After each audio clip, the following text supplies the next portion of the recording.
Welcome back, everybody. Thank you for joining me here today so that we can discuss Please Don't Touch Me. This is an Ormond family or Ormond collective film, and it definitely shows. The story is about a woman who is sexually assaulted when she's a teenager.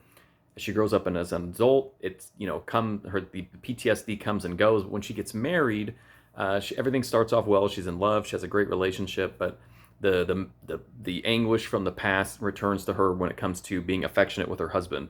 And so when that flares up, then she's unable to, or she can't connect with him, in an intimate way.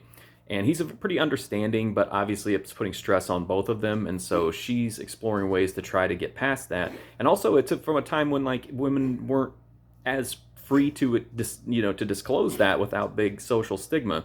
So the fact that this movie does treat her that her husband is at least understanding about it is pretty surprising for the time. But anyway, the solution apparently is hypnotism, and that's the core of the movie. First, I want to say this is sometimes a very uncomfortable and unsettling movie because it's dealing with very, very serious subject matter. And although it does treat it with a certain level of sensitivity and respect that maybe I wasn't expecting, it's still very weird because it's such an intense personal story, and then this hypnotism is just shoved into it, and it's very odd, it's very weird in a very Ormond family way. This is weird.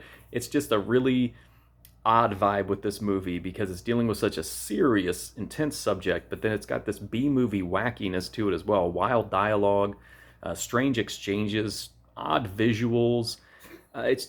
As a historic kind of cinematic record, it's a great value because it is really interesting, and the Ormond family techniques are very interesting to say the least. The subject matter is obviously gonna kind of steer some people away from this, but I think if you're just watching it for to experience all of the Ormond family cinema, it's definitely worth it. And it does have some entertainment, and it's sensitive in some ways, and it's definitely interesting, but I think the subject matter combined with the tonal shifts might throw a lot of people off. But that's my review of Please Don't Touch Me.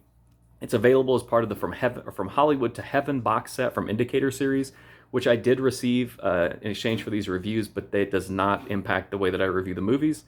I like this one in some ways. I didn't like it in some ways, but I definitely think it's interesting and worth seeking out if you're interested.